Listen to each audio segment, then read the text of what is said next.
محشر والے دن وہ بندہ جو سورہ العصر کی تلاوت کرتا رہے گا اصحاب حق میں شمار ہوگا۔ اصحاب حق میں شمار ہونا کوئی کم بات نہیں ہے،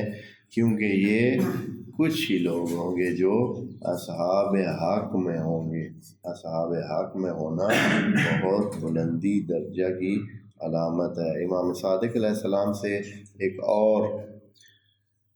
بات نقل ہوئی ہے کہ جو شخص سورہ العصر کو اپنی نوافل میں شامل کرے، اپنی نوافل میں شامل کرے تو یوم حشر قیامت کے دن اس کا چہرہ نورانی ہوگا، اب نورانی چہرے کے ساتھ وہاں جائے گا۔ یہ علامتی بات نہیں ہے، ہم سمجھتے ہیں شاید یہ جو ہے نا مثلا ڈیکوریشن پیس بنا ہوا ہوگا، یا بھائی اس طرح ایک سونے چہرے کے ساتھ یا خوبصورت چہرے کے ساتھ، یا ایسے بس صرف یہی ہے کہ بس ویسے تو وہی بندہ ہوگا لیکن کیا ہوگا، اس کا چہرہ کیا ہوگا، نورانی ہوگا، یعنی نور والا ہوگا، یا جس طرح بھی اب نور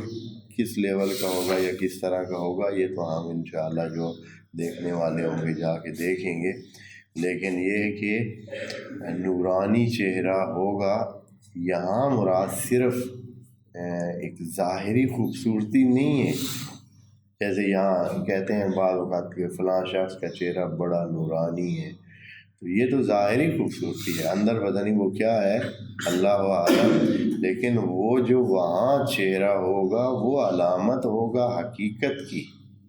یہاں چہرہ ہمارا اس حقیقت کی علامت نہیں ہے، ہمارے رنگ جو ہے وہ ہماری حقیقت اور ہمارے کردار اور ہمارے روح کی علامت نہیں ہے، لیکن قیامت کے دن جو چہرہ ہوگا وہ واقعاً شناختی کارڈ ہوگا۔ آپ جانتے ہیں نا کہ وجہ جو ہے وہ انسان کا کیا ہوتا ہے، ایک قسم کا شناختی کارڈ ہے جو سامنے لگا ہوا ہوتا ہے، اور اس چہرے سے ہی انسانوں کو پہچانتا ہے نا۔ خدا نخواستہ حوادث میں بعض اوقات انسانوں کا چہرہ گم ہو جاتا ہے، سر نہیں ملتا ہے، مثال کو حادثہ ہوتا ہے، زلزلہ آتا ہے، کوئی ایکسیڈنٹ ہوتا ہے، کوئی دوسرا بم پھٹتا ہے، کوئی سلسلے ہوتے ہیں، تو چہرہ اگر نہ ملے تو کسی کی شناخت نہیں ہو سکتی ہے، پتہ ہی نہیں چلتا۔ یا مثلا آگ میں جو اس طرح کے ہوائی جہاز کے حادثات ہوتے ہیں اس میں